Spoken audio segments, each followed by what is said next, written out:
I used to wake up in the morning with no energy, with running thoughts in my head, worrying about what was to come during the day, the projects I had to work on, the deadlines I had to meet, the people I thought I had to make happy, and it was so much weight on my shoulders. I would start the day dreading the day, and this anxiety would just build up over the day. And as I go by, pushing through, procrastinating on some stuff by doing other things, and feeling even more anxious because I was feeling I was running late on what I really had to do, and feeling, tense. And this, I think the worst part was this tight chest. Like I had a weight here all the time, and this kind of knot in my stomach, and this sense of impending doom all the time, that something would go wrong, that I would not be doing good enough, that I was gonna screw up this presentation, that I will not be doing well enough, that I would not close this deal, that this event would go sideways because one of the supplier would not do what he was supposed to do. Everything was leading to more anxiety, and I was feeling mentally so exhausted. And all in my lifestyle was actually making that worse. Of course, I didn't know at the time. I was just trying to lift the weight of the anxiety. And what would I do for that? I would go on breaks and smoke cigarettes and drink coffee, or both of them creating more anxiety inside of me. I didn't know that. I would go out with friends in the evening and have a couple drinks to feel lighter, to feel better. What was that doing? It was like making my sleep not as good as it would be. It would prevent me to be at my best. It would make me even worse. I would pay no attention to what I was eating. I would not exercise at all. I would just want to rest during the weekend because I was so exhausted by all this anxiety. I would not go in nature, so now you know everything you have to do if you want to feel better, or as part of it, like self-care is so important, and I was taking so poor care of myself. And the anxiety will just go higher and higher, and I would push through. And I was feeling so ashamed of my anxiety. I was looking at myself and be thinking, but girl, what is wrong with you? You have a good life. You are living with somebody who loves you and who you love. You are making good money at your job. You have friends. You have a loving parents. Yeah, the situation is not ideal, but they are loving you. You are supported.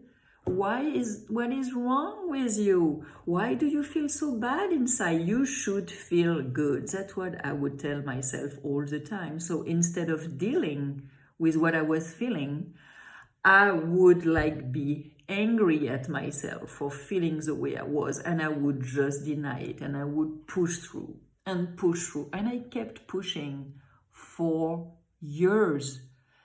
I realize it now, looking backwards, through several burnouts. This time where I was really out of energy. I was feeling so bad inside. I will never forget a conversation I had once with my dear friend Christine. And we were in Paris, in La Défense, in one of these restaurants, in one of the malls that is there in this business district of Paris.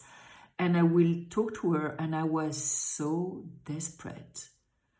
Everything was so difficult.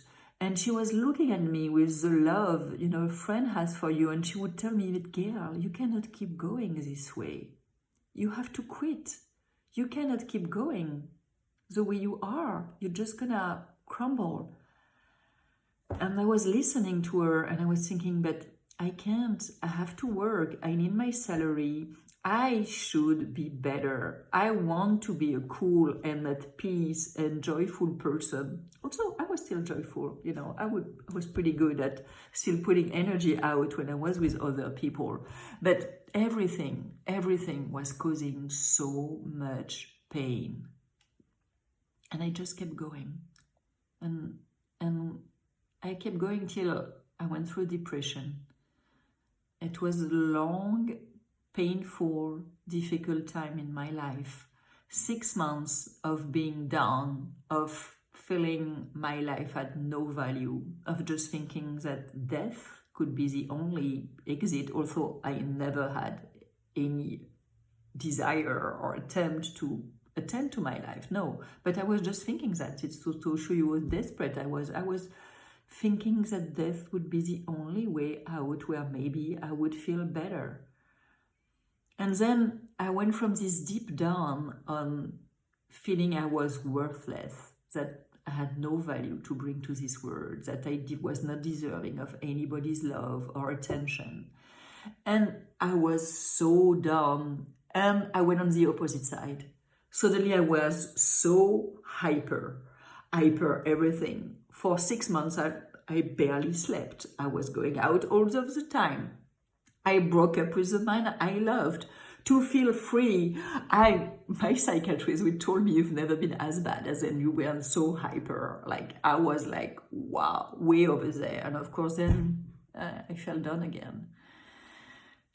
And then I started feeling better. And why am I telling you all of that? Telling you all of that because all of that was like, I don't know, this depression was in 2006, 17 years ago. But it's only been, I feel, like maybe 4, 5 years that I really feel myself, that I feel at peace, that I feel connected to all of me. It's been such a long journey. And I changed so many things. My lifestyle, some things in my relationship, I try to make them more aligned with what I want in life. I changed my career. Finally, I listened to what was deep in my heart of what I really wanted to do. And that's coaching, you know that.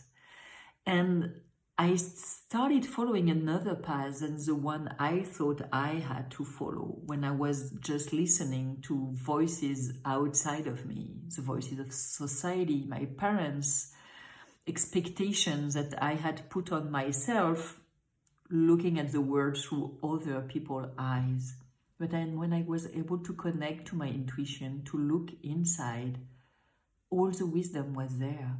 I knew what I had to do. And I changed my path. And I researched. Now, suddenly, I became so much self-aware, and I researched so many things to understand what I had been through, to understand what had brought me down and what had brought me up, what has helped me to lift the weight of anxiety. And I learned so much from all my mistakes and also from all my progress. I've been experimenting through so many things, from yoga to mindfulness-based stress reduction training, to EFT tapping, to breath work, to massages, to mindfulness, to mental fitness, eating healthy, exercising more, paying attention to my sleep, paying attention to the quality of my relationships, bringing more being present in the moment, working on intention. What do I want to experience as emotions in my life?